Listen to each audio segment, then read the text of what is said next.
Est-ce que du fait de ton handicap, tu n'étais pas dit à un moment donné que de telles études n'étaient pas faites pour toi? Bonjour mon petit, j'espère que tu vas bien et je sais que comme moi tu as soif de réussite. Donc dans la vidéo d'aujourd'hui, j'ai fait venir un invité très spécial, hein? Tu vois un peu. Donc juste pour te faire comprendre que la réussite ne connaît pas le handicap, ça ne connaît pas l'accident, ça ne connaît pas les soucis et tout ce que tu veux. Ceux qui veulent réussir se donnent les moyens d'y arriver. Donc, juste pour toi, aujourd'hui, j'ai fait venir monsieur Clément Diarra. Bonjour, monsieur Clément Diarra. Bonjour. Comment est-ce que vous allez? Très bien, et toi? Ah, ça va, tranquille comme d'habitude. Bon, est-ce que monsieur Clément peut se présenter vite fait, nom complet, âge, mention au bac et lycée d'origine et profession? Voilà. Donc, je m'appelle Clément Diarra, j'ai 20 ans. Je suis en deuxième année de pharmacie. Alors, au bac, j'ai eu mention bien. Et j'étais au lycée Notre-Dame de Sion à Marseille. Ah d'accord. Bon, moi je vais rentrer tout de suite dans le vif du sujet parce que pour la petite histoire, moi j'ai fait la rencontre de Clément Diarra quand j'étais en première année de médecine, en première année commune d'études de santé. Et quand je l'ai vu la première fois que je l'ai vu, je me suis dit, ah, qu'est-ce qu'il fait là lui? Donc parce que du fait de son handicap, je me suis dit que du fait de son handicap, ces études n'étaient pas faites pour des gens comme lui. Donc, raison pour laquelle je m'intéresse un peu plus à lui, pour qu'il nous explique un peu, nous en dise un peu plus sur son parcours. Ceci dit, bon, aujourd'hui tu es étudiant en pharmacie, ouais. Deuxième année, ça veut dire que tu as passé l'épreuve de la PACES. Ok, PACES, première année commune d'études de santé. Ok, donc j'aimerais bien savoir quel est le rang est-ce que tu as occupé au sortir de là? En primant ou doublant? En primant déjà. En primant, alors 900, classe en médecine. Et en doublant, donc je voulais toujours médecine, j'ai terminé 507 en médecine et 205 pharmacie. 200, ça c'est en doublant ça? Ouais. Ok. Et avec ou sans écurie? Sans écurie, j'étais au tutorat de la PAC. Ah super, juste le ça suffit? Ouais. Ok. Par ailleurs, j'aimerais savoir, quelle est la définition en 2 mots que tu donnerais à la PACES? Travail, oui. On va faire que ça, oui. Et l'endurance. Travail et endurance. Ouais. Surtout l'endurance parce que c'est à la moitié du quad. Octobre, surtout, on voit ceux qui peuvent y aller, continuer et ceux qui sont déjà au bout du rouleau, on va dire. Ça, ok. Mais pourquoi les études en pharmacie? Ben, en fait, en rentrant en PACES, avec mes 2 options, c'était médecine et pharmacie, oui. Du fait de mes capacités physiques. Oui. Et en PACES, on entend souvent que pharmacie, c'est les derniers choix. Mais en fait, quand on s'y retrouve en pharmacie, je vous dis, il y a plein de filières dedans, on a plein de choix. Et est-ce que tu avais eu un plan C au cas où ni la médecine ni la pharmacie n'auraient marché? Est-ce que tu aurais un plan C? Non, bah en fait, la PACES, c'est un jeu de stratégie aussi. Parce qu'en primant, selon ton classement, tu peux savoir ce que tu peux avoir en doublant. Du coup, en primant, vu que j'étais bien classé en pharmacie, je savais qu'en doublant, même sans bosser l'esprit pharma, ça devrait passer. Ouais. Mais c'est à quel moment que tu te dis, je veux faire des études, un métier dans la santé? C'était en terminale. En terminale. Et il s'est passé quoi? Bon, en fait, j'avais déjà un a priori sur ce que je voulais faire. Oui. Et c'est une séance sur mon ostéo qui m'a confirmé ce que je voulais faire. Mais avec les termes médicaux, crânio-sacré, tout ça, je me suis dit, ah, ça a l'air vachement intéressant, ce vocabulaire. Et puis même, j'aime bien, je suis dans l'empathie, moi. J'aime bien aller au contact des gens, discuter avec eux, les remotiver. Ah, d'accord. Ok, remotivation. Ok, ça tombe pile poil dans le thème de notre vidéo. Ok, et la question qui va suivre est celle de savoir, parce que là vraiment on va rentrer effectivement dans le vif du sujet, c'est est-ce que du fait de ton handicap, tu n'étais pas dit à un moment donné que de telles études n'étaient pas faites pour toi? Bon, il faut rester logique et savoir qu'il y a des études là où il y a beaucoup de matières manuelles, on sait que ça sera très compliqué. Mais en santé, moi au départ je voulais faire psychiatre, donc là si j'avais réussi la médecine, j'aurais pu le faire. Et puis en pharmacie, il y a tellement de filières qu'il y aura des métiers où j'aurai aucun problème à les exercer. Justement en PACES, à quoi ressemblait ton quotidien? Est-ce que tu penses que tu avais un quotidien similaire à celui d'un étudiant lambda? Oui, je pense. Peut-être que je prenais un peu plus de temps pour certaines choses extrascolaires. Oui. Mais mon quotidien ressemblait beaucoup à celui d'un étudiant normal, on va dire. Mais est-ce qu'autour de toi, il y avait des gens qui t'ont laissé croire que des études comme ça, tu ne pouvais pas y arriver du fait de la difficulté rencontrée? Pas laisser croire que je pouvais ne pas y arriver, mais qui étaient réticents, on va dire. Parce que dès qu'on voit une personne handicapée, souvent on a l'a priori que son cerveau n'a pas les mêmes capacités que. Voilà, exactement. Et du coup, on se dit, oulala, ça va être compliqué parce qu'il faut mettre des aménagements pour rendre les choses plus simples. Mais en fait, une fois qu'on est lancé, qu'on est motivé, qu'on est déterminé, ça va vite. Donc, élancé, motivé, déterminé. Voilà. Ça, c'était tes mots d'ordre en PACES? Oui, de toute façon, comme je t'ai dit, travail et endurance. Donc, si tu n'es pas motivé, ça ira pas. Mais là, je vais un peu sauter du coq à l'âne. Déjà, en doublant, tu obtiens quelle moyenne pour accéder au niveau 2? Alors, de moyenne générale, j'ai eu 15. Ouais. Ah ouais, 15. Ça pour médecine. Et en pharmacie, un peu plus bas, vu que j'avais bossé l'SP médecine. De médecine. Ouais. Et en pharmacie, tu as eu quelle moyenne du coup? En pharmacie, entre 13,5 et 14, il me semble. D'accord, donc tu as eu une note plus élevée en médecine 15, mais ça n'a pas suffi pour avoir accès à la filière médecine. Ok. Bon, j'étais disant ce que, puisque d'un côté, il y avait des gens qui t'ont laissé croire que des études comme ça n'étaient pas faites pour toi, est-ce qu'à l'inverse, il y a eu des gens qui t'ont motivé à continuer dans cette voie-là? D'abord ma mère, qui me soutiennent dès le début. Ah, c'est toujours les mamans. Les mamans sont toujours derrière. Dès que mon handicap est survenu vers mes 4 ans, elle a toujours tout fait pour que je me sente comme un enfant normal. Dans ses exigences scolaires, extrascolaires. Donc depuis le début, en fait, je dois me comporter, pas d'excuses, pas de passe droit. Donc à ma mère, ma soeur, parce que même si elle est beaucoup plus petite que moi, je la considère comme un allié. Et après les amis. Il y en a qui t'ont dit, vas-y, tu peux, c'est courageux. Oui, voilà, c'est ça. Ok. Donc mon petit, il y en a qui ont un handicap, mais ça ne les empêche pas d'avancer. À plus forte raison, toi qui as toutes tes facultés à la fois intellectuelles et physiques. Donc à un moment donné, il faut se dire, j'ai quelque chose, comment je fais pour avoir ce que je veux en plus? Parce que si à un moment tu te dis, c'est parce que je n'ai pas telle ou telle autre chose que je ne vais pas avancer, eh bien dis-toi que toutes les conditions ne seront jamais réunies pour que tu puisses avancer. Donc commence déjà à faire avec ce que tu as pour pouvoir obtenir ce que tu veux. Bon, on va continuer. Et ton quotidien à l'amphi, voilà, à l'amphithéâtre avec tout le monde, comment est-ce qu'il se passait? Est-ce qu'il y a des aménagements prévu pour des personnes dans ta situation ou bien il n'y a rien? En PACES, dans la vie dans l'amphithéâtre, pas d'aménagement, j'étais en propédeutique. Donc j'arrivais, je me mettais tout en haut de l'amphithéâtre. D'accord. Bon, maintenant je profite de cette vidéo parce que je ne sais pas jusqu'à quelle oreille est-ce que ça va arriver. J'aimerais savoir, est-ce que tu penses qu'il y a des aménagements qu'on pourrait faire au sein de la faculté, justement pour des personnes dans ta situation? Tu veux dire ici ou en général? Que ce soit ici ou en général, mais puisqu'on est dans la faculté de médecine, en faculté de pharmacie, autant parler de la faculté de pharmacie. Ici, juste rendre certaines salles plus accessibles. Mais bon, ici, il n'y a que le gymnase et les amphithéâtres A et B qui ne sont pas accessibles. Du coup, gymnase et ces deux petits amphithéâtres, c'est secondaire, on va dire. Et en général, en fait, quand on est en collège-lycée, pour les étudiants handicapés comme moi, on a le droit à une AVS, une aide de vie scolaire. C'est comme elle t'accompagne pendant tout le temps. Oui, je sais ce que c'est. On prend les notes, tout ça. Effectivement. Mais en fait, le problème, c'est quand tu passes en fac, tu n'as plus le droit à cette AVS. Alors que si tu continues en BTS, là, tu as le droit. Donc en fait, il faudrait modifier le système, je pense, parce que bon, ton handicap, il reste pendant l'été, quoi.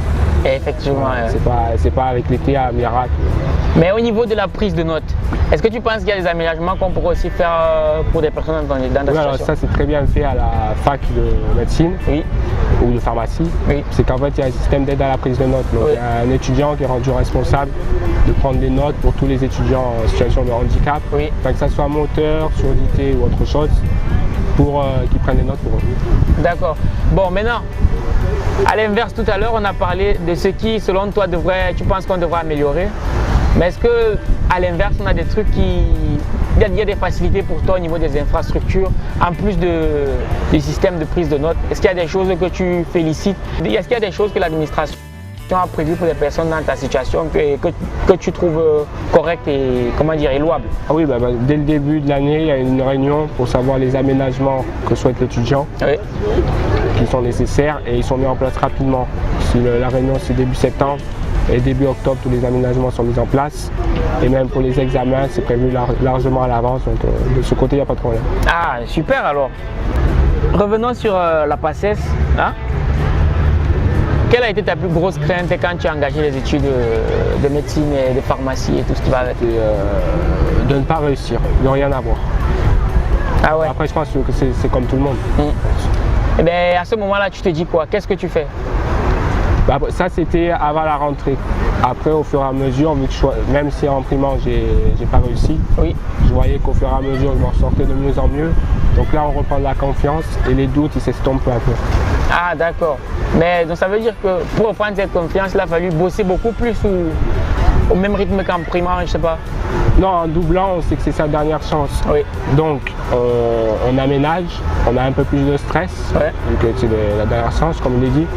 Mais après, vu que les notes aux écuries, elles sont meilleures, que la compréhension est plus facile, et qu'il y a des choses qui reviennent de la première année, en primant, là aussi ta confiance, elle se booste. Mais est-ce que tu penses une écurie, tu penses que c'est forcément nécessaire ou pas? Souvent, la PACES, c'est associé à l'écurie. Oui. PACES égale écurie. Bon, je dis pas, moi j'étais coach. Franchement, je m'en suis bien sorti avec. Après, je dis pas que les écuries, c'est inutile. Hein. Oui. Je pense que ça donne un cadre pour certains étudiants qui en ont besoin. Et puis peut-être que certaines écuries sont plus poussées. Oui. Mais je pense que si vous pouvez aller au tutorat de la fac, il n'y aura pas de problème. Ok. Bon, mon petit, peut-être qu'il y en a certains qui savent pas ce que c'est qu'une écurie. En fait, une écurie, c'est une espèce de cours de répétition. Voilà.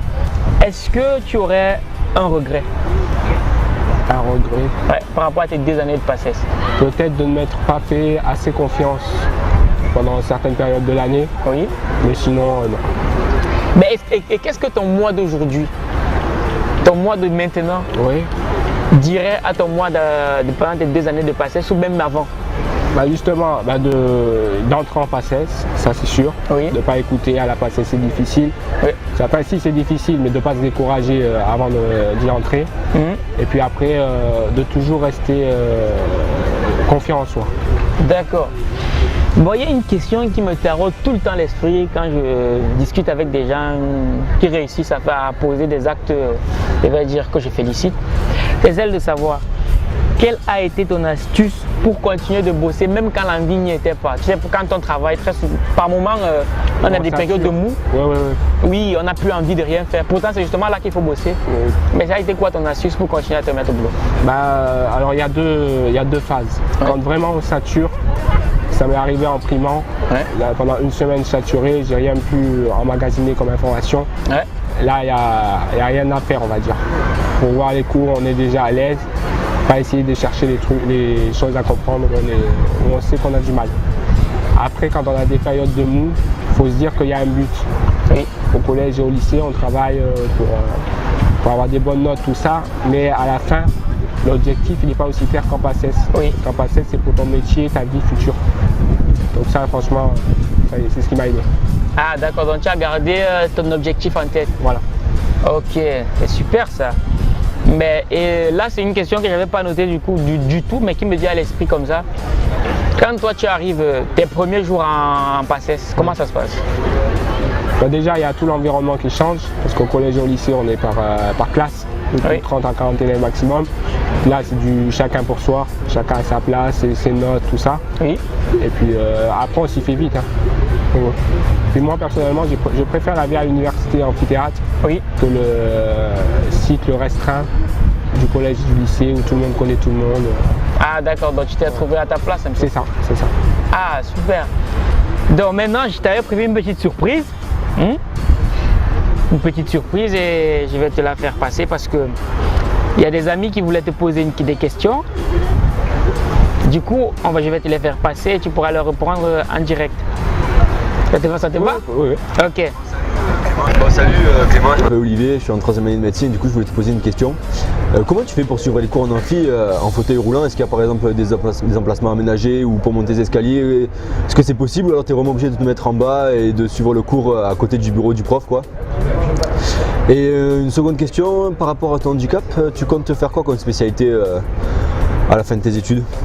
Alors comme j'ai dit tout à l'heure, dans l'amphithéâtre, j'étais positionné tout en haut. Et bon, la vue elle est bonne, sauf pour de temps en temps lorsque le prof l'écrit petit sur le tableau.